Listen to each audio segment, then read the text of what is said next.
and welcome to The Take. I'm Elizabeth Wagmeister. And I'm Clayton Davis, and we're here to give you our take on some of the week's biggest stories. And Elizabeth, Britney Spears. That's right, Britney Spears continues to dominate the headlines. There were so many developments this week, it's actually hard to keep track of, but I'm going to quickly break it down for you. Let's start off with her manager of 25 years, Larry Rudolph, resigning, no longer working with the Princess of Pop. He's not the only one to resign though. Also, Britney's court-appointed attorney, Samuel Ingham, he has also asked the court to withdraw him from the conservatorship case. And that's not all. Britney's mother, Lynn Spears, breaking her silence and appearing to stand right by her daughter's side, asking the court to listen to her daughter's wishes and allow her to hire her own attorney.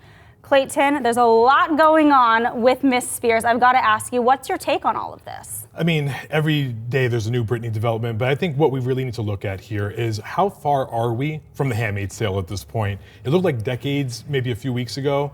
And looking at what's happening to Britney Spears, I feel like we were all complicit in, watching her step into this conservatorship 12 years ago.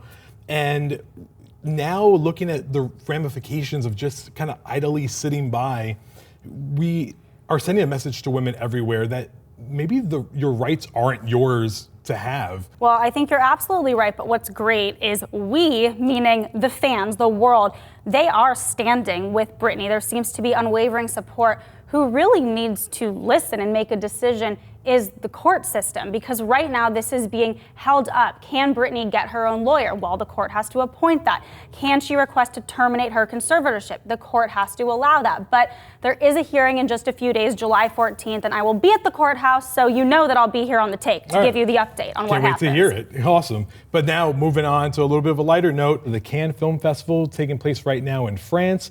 3 big takeaways so far as the festival gets underway. Annette, starring Adam Driver and Marion Cotillard, premiered, along with Val, the new documentary about actor Val Kilmer, along with Stillwater, starring Matt Damon. Both Annette and Stillwater opened up to 5-minute standing ovations, which is a god-awful long time to have a standing ovation for anything. And they're very divisive films, I think they're going to be. But as we look now with Cannes happening in July versus May, when it normally happens, how is this festival going to factor into the Oscar race? I don't know if it's going to as much as people hope it will. I think Amazon is really starting at a good point right now. And if there's any crowd that's gonna like Annette, the European crowd is gonna do it, especially since there's a scene in Annette that Adam Driver is singing while I don't know if you can performing stuff on Marion Cotillard. Right, I don't know if it's appropriate, Clayton. It's going to be weird for American audiences and how they digest that. But moving into the Oscar season, I don't know if this is going to make as much noise, especially with Telluride, Toronto, New York right around the corner, taking place all during the month of September. Now let's talk about one of the biggest names in Hollywood, Reese Witherspoon. Now, you all know that she is one of the highest paid actors in the biz, but did you know that she's also one of the most successful producers? In fact, so successful that her company right now is exploring a sale for $1 billion. That's right, with the B, not with an M. $1 billion. So Reese Witherspoon, she has her own company. It's called Hello Sunshine. It's behind some huge hits like the films Wild, Gone Girl, and big TV shows like The Morning Show and Big Little Lies. So some big hits, but do you think that the $1 billion valuation seems a bit high? This is a relatively new company. Listen, it sends a great message when I was talking about bad message for women with the Britney Spears case.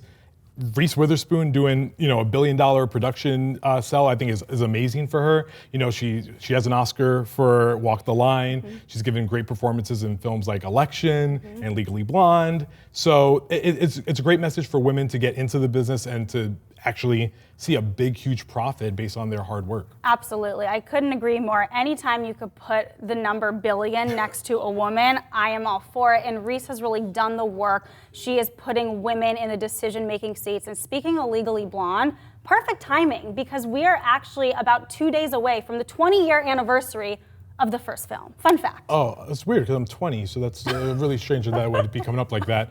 But actually now moving on to the next entry in the Marvel Cinematic Universe, Black Widow has opened in theaters, starring Scarlett Johansson and Florence Pugh. The movie is receiving very good reviews from critics.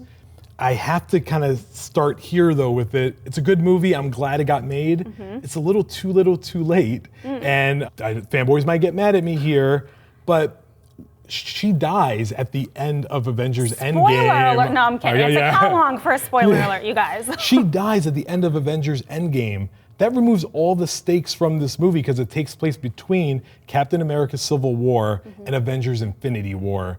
Why are we doing this? If they didn't do it back then, I don't know if we should have now. I could tell you why we're doing it, why Hollywood's doing it, to make a lot of money, which brings us to the box office, because Black Widow is poised to take the top spot, taking over Fast 9. And this is a big deal because we are coming out of the pandemic. People are finally getting back to theaters. Fast 9 made over $70 million in its opening weekend. This is poised to make over $100 million worldwide. I know there's always a lot of chatter about what types of films do we want to see in theaters. Is there too many superheroes? Are there too many big blockbusters like that? But I think this is a great thing because we need to get the theater business back. Well, speaking of being back, how about Backstreet's back? All right. Oh my God, you went there. That's my dad joke for the day. Okay, that was a good dad joke. So now I am super excited about this news because members of the Backstreet Boys, NSYNC, and Boyz II Men, they are reuniting. They're coming together in Vegas, 4 nights only. I know that I will be there. From your dance moves, I'm gonna say the dad moves, are you gonna be there with me? It's the fun fact that no one knows. I'm a huge Backstreet Boys fan. I love that they're coming together. Listen, the 90s nostalgia injection that we've been getting every few months is always needed. It got us through the pandemic. But I think this is great. Well, the 90s will really be killing it to bring this all full circle when Britney is back on tour. But that is all that we have time for today. We will see you next Friday on a new episode of The Tape. Thanks for watching.